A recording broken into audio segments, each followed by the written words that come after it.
bienvenue dans ce nouvel épisode de Pause Photo. Je m'appelle Pauline Petit, je suis photographe professionnelle et aujourd'hui je suis très heureuse de vous retrouver pour une nouvelle vidéo tuto behind the scene où je vais vous expliquer comment j'ai réalisé cette photo. Pour tous les montages que je réalise, je commence systématiquement par dessiner un croquis pour définir plus concrètement mon idée et vérifier la faisabilité du visuel. Pour celui-ci, rien de bien compliqué. Il s'agit d'une composition simple consistant à assembler 3 éléments, à savoir le portrait initial du photographe, l'œil dans le viseur et les cheveux crazy en mouvement qui apporteront le dynamisme à l'ensemble. J'ai choisi des couleurs neutres pour la tenue et le fond, tout en rappelant l'énergie souhaitée dans le visuel par des touches de rouge au niveau de mes ongles et de ma bouche. Pour réaliser ce cliché, j'ai utilisé mon boîtier Nikon D750 monté d'un objectif 24-70 en 2.8.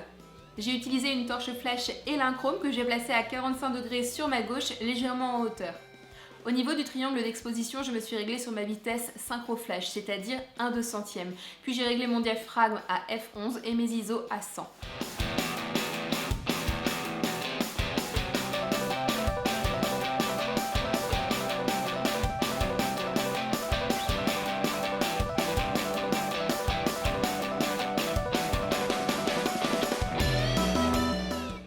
J'ai donc obtenu ces 3 visuels.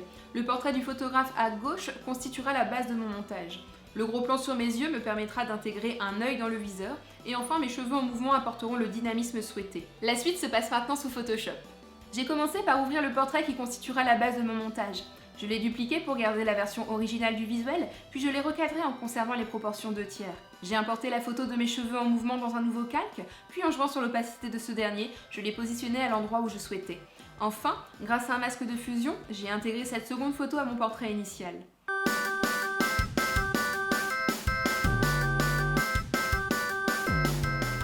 J'ai retiré avec l'outil correcteur toutes les imperfections présentes, c'est-à-dire les boutons, les petites ridules et les poils de chat sur mon pull.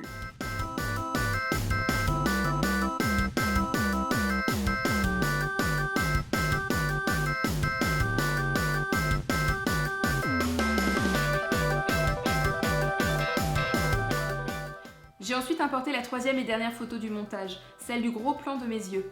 Grâce à l'outil sélection en ellipse, j'ai sélectionné mon œil en intégrant un peu de matière grisâtre du globe oculaire sur le contour. Je l'ai alors positionné au niveau de la lentille de l'objectif de la photo. J'ai retravaillé l'aspect de cet œil, notamment en faisant varier la luminosité, le contraste et la teinte.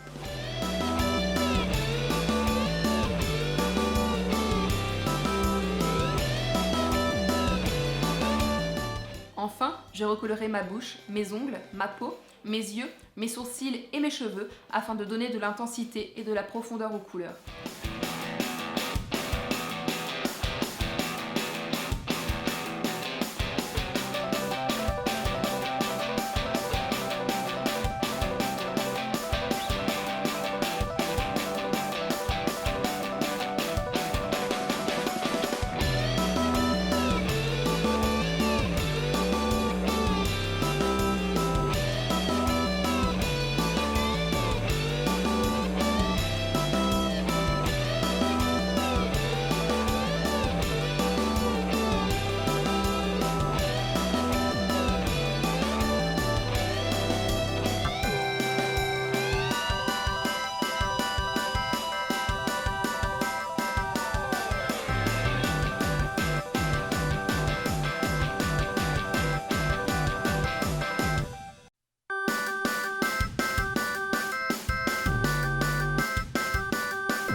J'ai fini par grossir légèrement l'œil du viseur grâce à l'outil fluidité.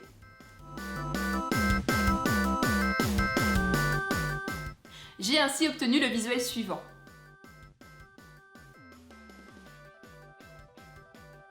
Et bien voilà, cette vidéo touche à sa fin. J'espère comme d'habitude qu'elle vous aura plu. Si c'est le cas, revisionnez dès maintenant mes 2 premiers tutos, c'est-à-dire le cellotape selfie et le tuto de la milk dress.